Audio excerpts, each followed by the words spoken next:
Welcome to active contracts Tamil. So என்னோட name Krishnamurthy. நான் SEBI register advisor கிடையாது. இந்த வீடியோ உங்களுக்கு ஒரு எஜுகேஷ்னல் பர்பஸ்க்காக மட்டுமே. ஸோ வர்ற மே மாதம் 10ஆம் தேதி நமக்கு மந்த்லி செஷன்ஸ் வந்து ஸ்டார்ட் ஆக இருக்குது. மே மாதம் செகண்ட் வீக் சண்டே அன்னைக்கு நமக்கு ஸ்டார்ட் ஆக இருக்குது. ஸோ இதில் ஜாயின் பண்ணணும் விருப்பம் இருக்கவங்க 7904877610 அப்படின்ற நம்பருக்கு வாட்ஸ்அப் பண்ணி டீட்டெயில்ஸை வாங்கிக்கிங்க. ஸோ இது வந்து உங்களுக்கு ஒரு லைஃப் டைம் அக்சசபிள் செஷன். அதாவது ஒரு தடவை நீங்கள் பே பண்ணிட்டீங்க அப்படின்னா எத்தனை மந்த் வேணாலும் நீங்கள் அட்டன் பண்ணிக்கலாம். உங்களுக்கு டவுட்ஸ் இருக்கிற வரைக்கும் நீங்கள் டவுட்ஸ் கேட்டு லைஃப் டைம் சப்போர்ட்டும் இருக்குது, லைஃப் டைம் கிளாஸ் அக்சஸும் இருக்குது. ரெக்கார்டிங்ஸ் வழங்கப்பட மாட்டாது. லைவில் தான் நீங்கள் அட்டன் பண்ணி ஆகணும். ரெக்கார்ட் பண்ணவும் முடியாது. ஏன் அப்படின்னா அந்த ரெக்கார்ட் பண்ணி நம்ம கொடுத்துட்டோம் அப்படின்னா அதில் ஒரு லேசினஸ் வந்துடுது எல்லாத்துக்கும். ஸோ ரெக்கார்ட் பண்ணலை அப்படின்ற பட்சத்தில், ரெக்கார்டிங்ஸ் இல்லைன்ற பட்சத்தில் நடத்தும்போது நம்ம அதை சொல்லும்போது கொஞ்சம் டீட்டெயிலிங்காக நிறைய பேர் கவனிக்கிறாங்க. ஸோ அதில் வந்து அவங்களால ஈஸியாக அண்டர்ஸ்டாண்ட் பண்ணிக்க முடியுது. லைவ் மார்க்கெட்டில் அவங்க டவுட்ஸும் அவங்களுக்கு எழுது.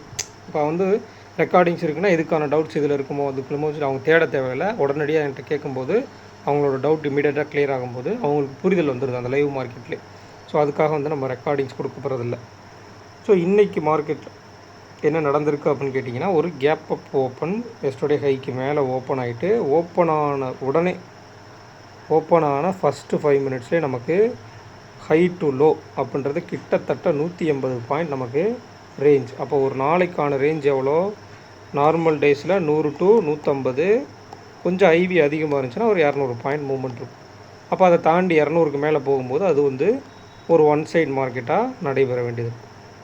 அப்போ இந்த இடத்துல கவனிக்க வேண்டியது, இப்போ ஒன் சைட் மார்க்கெட் எங்கே நடக்கணும், எந்த இடத்துல நடக்கணும்? நேற்றுக்கு நமக்கு பாசிட்டிவாக முடிஞ்சிருக்காங்க. இன்றைக்கி அகெயின் மறுபடியும் மார்க்கெட் பாசிட்டிவாக போகணுன்னா எஸ்டர்டே ஹைக்கு மேலே போயிட்டு அப் ட்ரெண்டில் நமக்கு ஒன் சைட் மார்க்கெட் நடக்கணும். பட் மார்க்கெட்டில் இன்றைக்கி வந்து ஓப்பன் மார்க்கெட்டில் பார்த்திங்கன்னா ஃபஸ்ட்டு 5 மினிட்ஸ்லேயே கீழே நமக்கு போய் ரேஞ்சு கொடுத்துட்டு அகெயின் இந்த இடத்துல வந்துட்டாங்க. கிட்டத்தட்ட 340-350க்கு நியர்பை. ஸோ அப்போ மார்க்கெட்டில் என்ன மாதிரி ரேஞ்சு க்ரியேட் ஆகுதுன்னா, மல்டிபிள் ஸ்ட்ராங்கிள் கால் ஆப்ஷன் 24,500 வரைக்கும் க்ரியேட் ஆகுது. ஓகேங்களா? மார்க்கெட்டில் அப்போ நமக்கு மார்க்கெட் என்ன பண்ணுறாங்கன்னா ஓப்பன் பிலோவே நிற்கிறாங்க. ஓப்பன் ப்ரைஸ் என்ன நமக்கு இன்றைக்கான அந்த ஓப்பன் ப்ரைஸுக்கு பிலோவே மார்க்கெட் நிற்கிது. சரிங்களா? இதில் நீங்கள் சப்போர்ட்டிவ் இண்டெக்ஸாக இருக்கக்கூடிய பேங்க் நிஃப்டியை கொஞ்சம் வாட்ச். சரிங்களா? பேங்க் நிஃப்டியும் கொஞ்சம் வாட்ச் பண்ணுங்கள். பேங்க் நிஃப்டி உங்களுக்கு ஸ்பாட்டு ஓப்பனுக்கு மேலே நிற்கிறாங்க. நிஃப்டி நமக்கு அப்போ தான் ஓப்பன் அபோவ் வர்றாங்க. சரிங்களா? அப்போ தான் நமக்கு ஓப்பன் அபோவ் வர்றாங்க. இந்த மூவ்மெண்ட் வந்து இவங்கள்ட்ட இருக்குது. அப்போ மார்க்கெட் நம்மளுக்கு அப் சைடு தானே போயிருக்கணும், ஏன் தொடர்ந்து அப் சைடு போகலை அப்படின்ற ஒரு கேள்வி இருக்கும். நிறைய பேர்த்துக்கு அது வந்தது. குறிப்பாக நீங்கள் கவனிக்க வேண்டிய விஷயம், ஒரு பிரேக் அவுட் நடந்து எஸ்டர்டே ஹைக்கு மேலே எல்லாத்துக்கும் மேலே மார்க்கெட் சஸ்டெயின் ஆகும்போது அவங்களுடைய லோ, சரிங்களா, அவங்களுடைய லோ வந்து அட்லீஸ்ட் அந்த எஸ்டர்டே ஹைக்கு நியர்பை இருக்கணும். இப்போ லோனா இப்போ மார்க்கெட்டு கிட்டத்தட்ட 500 போகணும் அப்படின்னா 480 போயிட்டாங்க. ஆல்மோஸ்ட் இன்னும் 20 பாயிண்ட் 30 பாயிண்ட் மேலே அதை கட் பண்ணணும் அப்படின்னா லோ இங்கே க்ரியேட் ஆகிருக்கக்கூடாது, இதுக்கு மேலே க்ரியேட் ஆகிருக்கும். 300க்கு மேலே இல்லை 300க்கு க்ரியேட் ஆகிருந்தாங்க அப்படின்னா ஒரு 200 பாயிண்ட்டை கவர் பண்ணுவோம். அப்போ அது இல்லை, இவ்வளோ பெரிய லோ வச்சுக்கிறாங்க.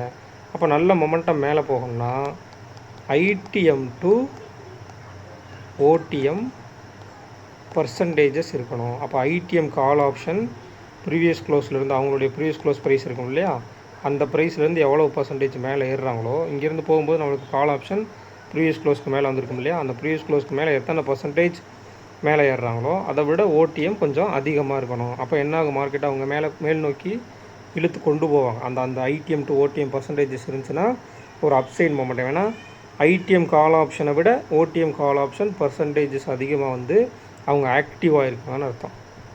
அப்போ அப்படி ஆகலைன்ற பட்சத்தில் மார்க்கெட் என்ன பண்ண போகிறாங்க, இந்த ரேஞ்சுக்குள்ளேயே தான் சுற்ற போகிறாங்க.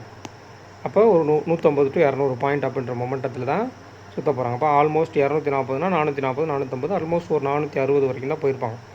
ஸோ அதுக்கு மேலே பெரிய மொமெண்டம் அப்படின்றது நடைபெறல. அகெயின் இந்த இடத்துல வந்து நமக்கு மேலே மார்க்கெட் போக போக 400 புட் ஆப்ஷன் உள்ளே வந்துட்டாங்க. அப்போ 400 கிட்டத்தட்ட ஒரு ஸ்டாடில் கண்டிஷன்ஸ்க்கு ஆயிடுச்சு. சரிங்களா? 400 கிட்டத்தட்ட ஒரு ஸ்டாடில் கண்டிஷன் ஆயிடுச்சு. Call option and put option வந்துட்டாங்க. ரெண்டு பேருமே டேபிளில் ஃபஸ்ட் ப்ளேஸில் வரல. பட் அதுக்குள்ளே இங்கே ஸ்டாடல் கண்டிஷன்ஸ் தான் இருக்குது மார்க்கெட்டில். ஸோ இதில் வந்து டிகேன்ற ஒரு விஷயம், அதாவது ஐவி அப்ரிஷியேட் ஆகி ப்ரீமியம் அப்ரிஷியேட் ஆகி அதுக்கப்புறம் டிகே நடந்திருக்கு. சரிங்களா? ஐவி கூடி, அதாவது எஸ்டர்டே க்ளோசிங்கை விட ஐவி வந்து கொஞ்சம் அதிகமாகிருக்காங்க. ஐவி அதிகமாகிட்டு அதுக்கப்புறம் அந்த வாலட்டிலிட்டியை குறைக்கும் போது ஐவி குறைஞ்சு இங்கே டிகேவும் நடந்திருக்கு. அப்போ 24,364 இன்றைக்கி க்ளோஸு. நேற்றுக்கு க்ளோஸ் வந்து 24,353, ஒரு 11 பாயிண்ட் மேலே க்ளோஸ் வச்சுருக்காங்க. அதாவது கால் சைடு மேல் அப்பர் சைடில் ஒரு 11 பாயிண்ட் ப்ளஸில் க்ளோஸ் வச்சுருக்காங்க. ஒரு ஃப்ளாட் க்ளோசிங்னு வச்சுக்கலாம். இப்போ கால் சைடில் 158 ரூபா ப்ரீவியஸ் க்ளோஸ் இருந்தவங்க 124 ரூபா இருக்காங்க. அப்போ கிட்டத்தட்ட ஒரு 34 பாயிண்ட்டை இதில் இல்லை. அதே மாதிரி 156 ரூபாய்க்கு க்ளோஸ் வச்சவங்க இந்த இடத்துல நமக்கு 138 ரூபாய்க்கு க்ளோஸ் வச்சுக்கிறாங்க. அப்போ இந்த இடத்துல பார்க்கும்போது கிட்டத்தட்ட உங்களுக்கு ஒரு 26 பாயிண்ட் சம்திங் வரும் இல்லையா? 26 பாயிண்ட் இல்லை. அப்போ ஆல்மோஸ்ட் உங்களுக்கு பார்க்கும்போது 60 பாயிண்ட்டுக்கு நியர்பை நமக்கு இங்கே 60 பாயிண்ட்டுக்கு மேலே நமக்கு டிகேன்றது நடந்திருக்கு. அப்போ இதில் நீங்கள் ப்ளஸ் பண்ணிங்கன்னா previous close call and put 350 call option and put option நமக்கு 314 ரூபா இருக்காங்க.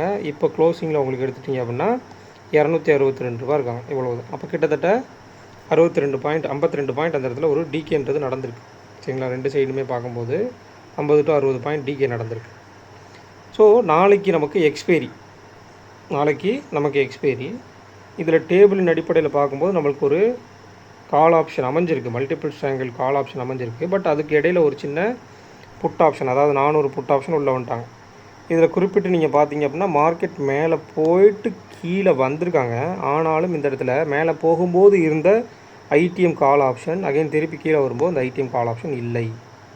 அப்போ என்ன அர்த்தம்? அந்த 300 கால் ரைட்டர்ஸ் அப்படின்றவங்க கொஞ்சம் கொஞ்சமாக கீழே இறங்கி வந்துட்டு 400 புட் ரைட்டர்ஸ் உள்ளே வர ஆரம்பிச்சிருக்காங்க.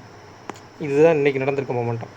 அப்போ 24,364 முடிஞ்ச மார்க்கெட்டுக்கு 300 புட் ஆப்ஷன் 400 கால் ஆப்ஷன் அப்படின்றது எட்ஜஸ், அதாவது 24,400ன்றது ஷார்ட் எட்ஜினுடைய டாப்பு, 24,300ன்றது ஷார்ட்டஸ்ட் எட்ஜினுடைய பாட்டம். அப்போ மிட் பாயிண்ட்டு 24,350 நேற்றுக்கு இருந்த அதே இதுதான், அதே தான் இன்றைக்கி வராங்க. அப்போ 6 ஸ்ட்ரைக் ப்ரைஸ் நீங்கள் எடுத்துகிட்டு அந்த 6 ஸ்ட்ரைக் ப்ரைஸில் நீங்கள் குறைந்தபட்ச புட் ஆப்ஷன் எடுத்திங்கன்னா 24,200, அதிகபட்ச கால் ஆப்ஷன் 24,500. அப்போ 24,350 தான் நமக்கு ஒயிட் எட்ஜினுடைய மிட் பாயிண்ட். இப்போ ஷார்ட் எட்ஜினுடைய மிட் பாயிண்ட், ஒயிட் எட்ஜினுடைய மிட் பாயிண்ட், இது ரெண்டுத்துக்கும் மேலே நிற்கிறாங்க. சரிங்களா? மார்க்கெட் வந்து மேலே தான் காலையிலையும் போயிருந்தாங்க, இப்போயும் மேலே தான் முடிச்சுருக்காங்க. ஒரு 14 பாயிண்ட் மேலே முடிச்சுக்கிறாங்க. ஆனால் இந்த இடத்துல ஐடிஎம் டு ஓடிஎம் பர்சன்டேஜஸ் இல்லை மார்க்கெட்டில். அதுக்கு மேலே 500க்கு மேலே பெருசாக ரேஞ்ச் எக்ஸ்டென்ஷன் இல்லை. ஸோ மார்க்கெட் மேலே போகலை. லோவும் கிட்டத்தட்ட ப்ரீவியஸ் க்ளோஸ்க்கு நியர்பை லோ வச்சுருக்காமல் ரொம்ப கீழே போய் லோ வச்சுட்டு அகைன் திருப்பி வந்திருக்காங்கன்றனால அந்த ஹை டு லோ மொமெண்டம் அப்படின்றது ஒரு 200 பாயிண்ட்டை தாண்டி அதுக்குள்ளே முடிஞ்சிடுச்சு, 200 பாயிண்ட்டுக்கு பெருசாக இல்லாமல். ஸோ அப்போ நாளைக்கு எப்படி இருக்கலாம் அப்படின்னு கேட்டிங்கன்னா, ஒருவேளை ஓப்பன் ஆகிறது எஸ்டர்டே ஹைக்கு மேலே ஓப்பன் ஆகிட்டு ஓப்பன் பிலோ இருந்துட்டாங்க அப்படின்னா கம்ப்ளீட்லி மார்க்கெட் வந்து ஒரு டிகே செஷனுக்குள்ளே போயிடும். இந்த எஸ்டர்டே ஹை அண்ட் லோவுனுடைய மிட்டை கடந்து கீழே வராத வரைக்கும் டவுன் ட்ரெண்டுக்கு வழிவகை நடக்காது, டவுன் ட்ரெண்டுக்கு அந்த மொமெண்டமே இருக்காது. அப்போ மார்க்கெட் பாசிட்டிவாக முடிஞ்சிருக்காங்க கேட்டிங்கன்னா ஜஸ்ட் அபவுட் ஒரு 11 பாயிண்ட் பாசிட்டிவில் முடிச்சுக்கிறாங்க. ஆனால் ஓப்பன் பிலோ தான் முடிச்சுருக்காங்க. ஓப்பன் அபவ் மார்க்கெட் முடிக்கல, ஓப்பன் பிலோ தான் முடிச்சுக்கிறாங்க. ஒரு 11 பாயிண்ட் பாசிட்டிவில் முடிச்சுருக்காங்க. அப்போ இது ஒரு ஃப்ளாட் க்ளோசிங்.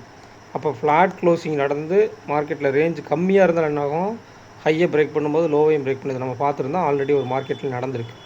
பட் இங்கே ஹை டு லோன்றது கொஞ்சம் அதிகமாக இருக்காங்க. லோன்றது நமக்கு கிட்டத்தட்ட நமக்கு ஒரு 240, ஹைன்றது ஒரு 470. அப்போ 240க்கு 470க்கும் 230 பாயிண்ட் ஹை அண்ட் லோ இருக்குது. அப்போ இதில் நமக்கு இந்த ஹை டு லோனுடைய மிட் பாயிண்ட் என்னன்றதை பார்க்கணும். 470க்கும் 240க்கும் மிட் பாயிண்ட் என்னென்னு பார்த்துட்டு அந்த மிட்டுக்கு கீழே வராத வர டவுன் சைடு சென்டிமெண்ட் இல்லை. அப்போ எஸ்டர்டே ஹைக்கு மேலே இருந்தால் அப்பர் சைடு சென்டிமெண்ட் போகுமா, அப் சைடு மார்க்கெட் மொமெண்டம் போகுமா அப்படின்னு கேட்டிங்கன்னா அங்கே நெக்ஸ்ட் வீக் கான்ட்ராக்டில் உங்களுக்கு ஐவி இருக்கணும். ஏன்னா கரண்ட் வீக் கான்ட்ராக்டில் ஐவி ட்ராப் அவுட் ஆகும், நெக்ஸ்ட் வீக் கான்ட்ராக்டில் ஐவி இருக்கணும். அட் த சேம் டைம் ஒருவேளை நெக்ஸ்ட் வீக் கான்ட்ராக்டில் ஐடிஎம் டு ஓடிஎம் பர்சன்டேஜஸ் இருந்தது அப்படின்னா மார்க்கெட் வந்து அப்சைட் மொமெண்டம் போகிறதுக்கு சான்சஸ் இருக்குது எக்ஸ்பைரிக்கு. அப்போ நம்ம ரேஞ்ச் எடுக்கணும், ரேஞ்சு எந்த அளவுக்கு இருக்குதுன்னு பார்க்கணும். இப்போ call option put option and call option 24,300 call 300 put 400 call அதை பேஸ் பண்ணி எடுக்க போகிறோம். அப்போ 400 காலினுடைய க்ளோஸ் வந்து 105 அப்படின்னு எடுத்துக்கிட்டால் 24,505 ஷார்ட் ரேஞ்சினுடைய டாப். அப்போ ஷார்ட் ரேஞ்சினுடைய பாட்டம் வந்து 117 எடுத்துக்கிட்டால் ஆல்மோஸ்ட் உங்களுக்கு ஒரு 124 183 வரும். உங்களை 24 183 ஷார்ட் ரேஞ்சோட பாட்டம்.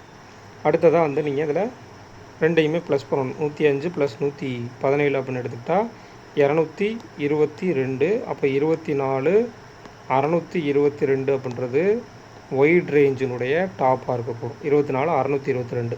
அப்போ 222 இந்த பக்கம் மைனஸ் பண்ணிங்க அப்படின்னா 24,078 அப்படின்றது சரிங்களா.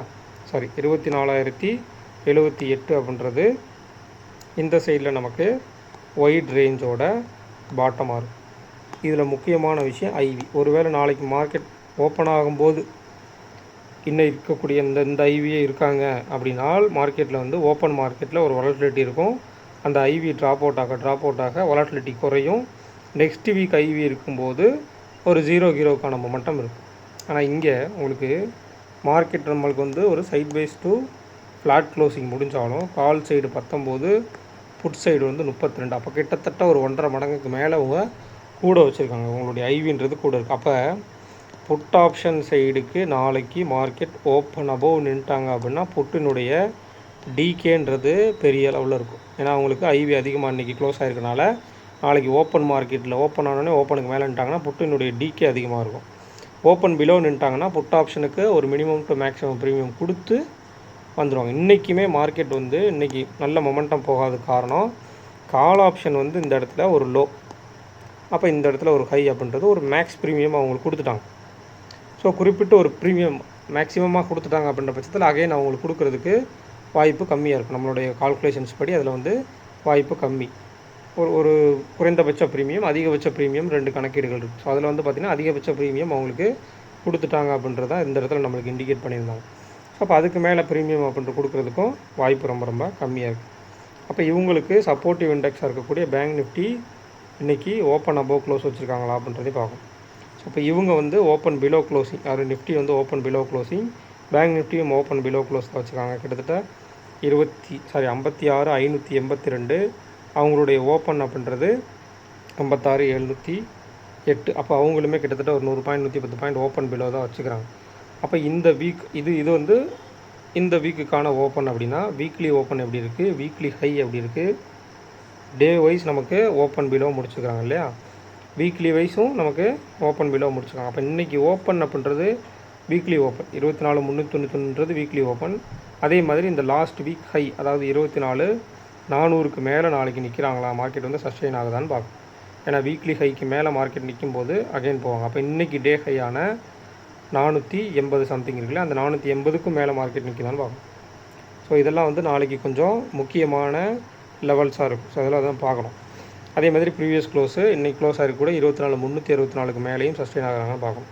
நம்மளுடைய ஃபியூச்சர் வந்து கிட்டத்தட்ட 24,331 முடிச்சிருக்கிறாங்க. ஆனால் இப்போவே அவங்க வந்து 425 கிட்டத்தட்ட ஒரு 90 பாயிண்ட்டு ப்ளஸில் ட்ரேட் ஆகிட்டுருக்காங்க. ஸோ அப்போ நாளைக்கு எப்படி மார்னிங் ஓப்பன் ஆகும்போது ட்ரேட் ஆகுறாங்க, அவங்க எப்படி ஓப்பன் ஆகுறாங்கன்றதை பொறுத்து மொமெண்டம் மாறுபடும். அப்போ ஒரு 2 ரேஞ்சுக்குள்ளே மாட்டிட்டாங்கன்னா இந்த மாதிரி ஒன்று ரேஞ்ச் எக்ஸ்டென்ஷன் நடக்காமல் கால் ஆப்ஷனுக்கு அதிகபட்ச ப்ரீமியம் கொடுக்கப்பட்டு ரேஞ்சுக்குள்ளே சிக்கிட்டாங்க அப்படின்னா சைட் பேஸில் போயிடும். அதேமாதிரி எஸ்டர்டே ஹையு ஓப்பனு இந்த இடத்துல நமக்கு ப்ரீவியஸ் க்ளோஸ் இப்போ நடந்திருக்காங்க அப்படின்னா இப்போ 480 எஸ்டர்டே ஹையு, அதுக்கு மேலே நமக்கு ஓப்பன் வச்சு ஓப்பன் பிலோ வந்துட்டாங்கன்னா இந்த எஸ்டர்டே ஹையு ப்ரீவியஸ் க்ளோஸ் ஆன 364 இதுக்குள்ளே மார்க்கெட் ரன் ஆக ஆரம்பிச்சிட்டாங்க அப்படின்னா மார்க்கெட் சைட் பேஸில் போயிட்டு நமக்கு டிகேன்ற செஷனுக்குள்ளே மட்டும்தான் இருக்கும். 0 to ஹீரோவுக்கு வாய்ப்பு ரொம்ப ரொம்ப குறைவாயிடும். அதே மாதிரி 0 to ஹீரோவுக்கு எட்ஜு எங்கே க்ரியேட் பண்ணுறாங்கன்றதை பாருங்கள்.